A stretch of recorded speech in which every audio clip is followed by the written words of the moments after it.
Hi guys, it's your Anfield girl. Manchester City won 2 trophies this season, and somehow it still felt like failure.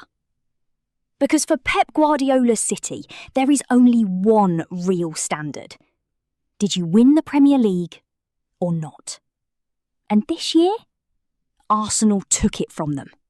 Finally. And honestly, this might be the most important Manchester City season in years.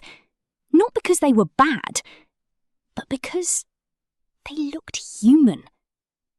For the first time in forever, City stopped looking like a machine. Not weak, not finished, not washed, just vulnerable. They dropped points in games they normally destroy teams in. They lost focus, lost control, lost that terrifying aura. You know that feeling when City score first and everyone just switches the TV off? Yeah, that feeling disappeared. And that changes everything in English football. But here's the scary part. Even in a bad season, they still won 2 trophies. League Cup, FA Cup. Most clubs would call that legendary.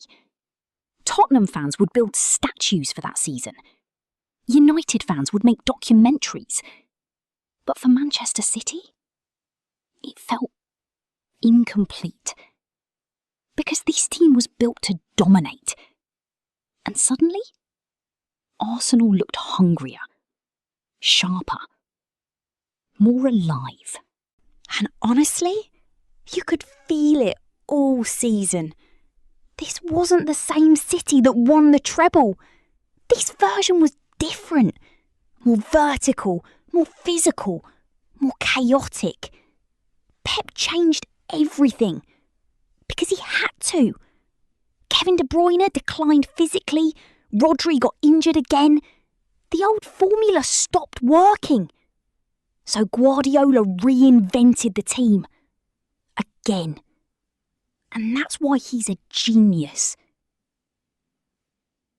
This City attacked faster. Took more risks. Played with more transitions. Sometimes it looked brilliant. Sometimes it looked completely out of control. And maybe that's exactly why Arsenal finally beat them over a full season. Because Arsenal was stable. City were evolving. There were weird moments all year. 3 straight draws early in the season.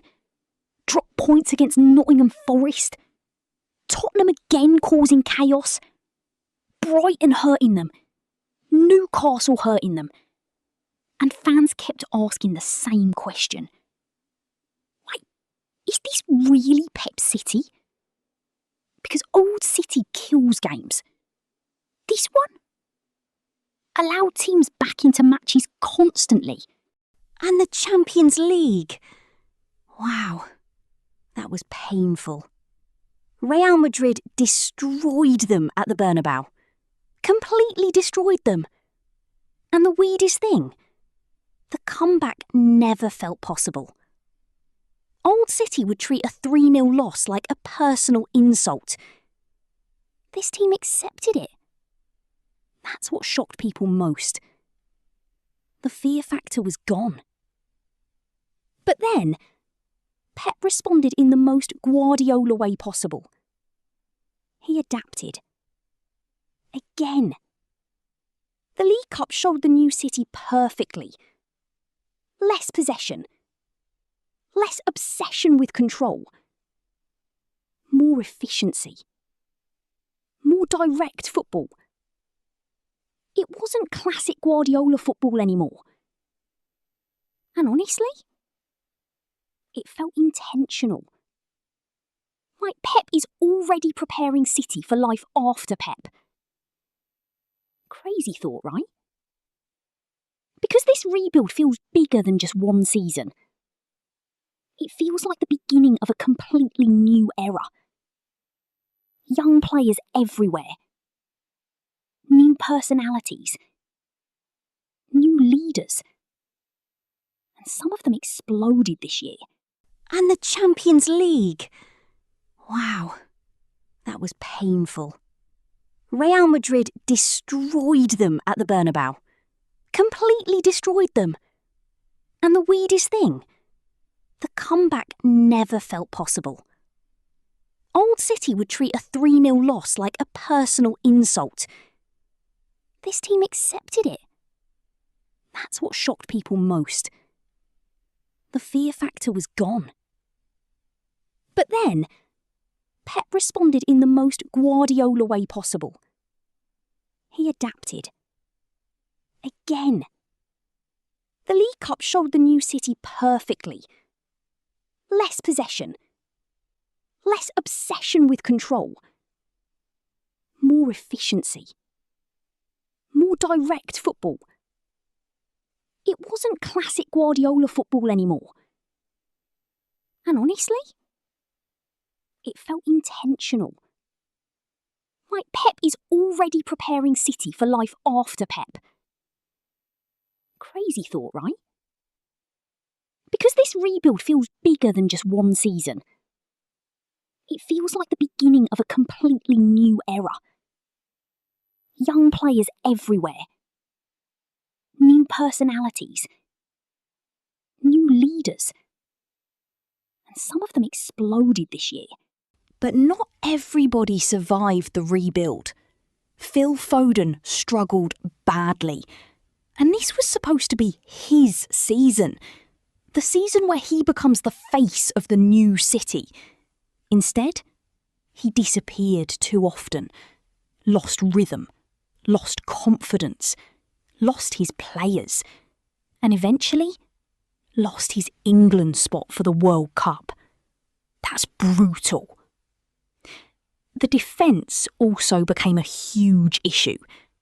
Injuries destroyed them. Diaz missed time. Stones missed time. Guardiola missed time. And suddenly, young players had to grow up fast. Kusanov stepped in. Gahey arrived. And honestly, without them, things could have been much worse. But this new City defence played differently.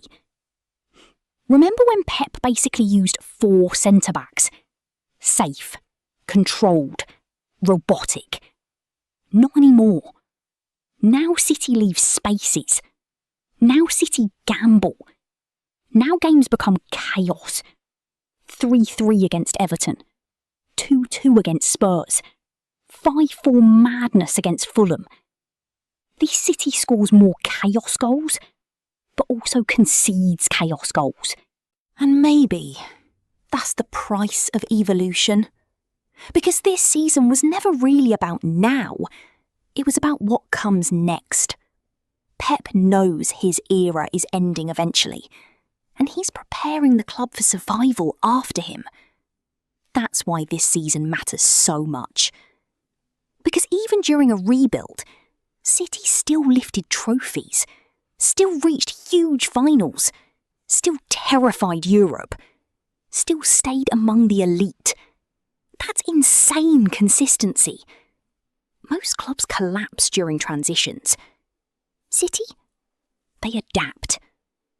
And honestly, that might be the most frightening thing of all. The dynasty isn't dead. It's mutating. This season proved something important.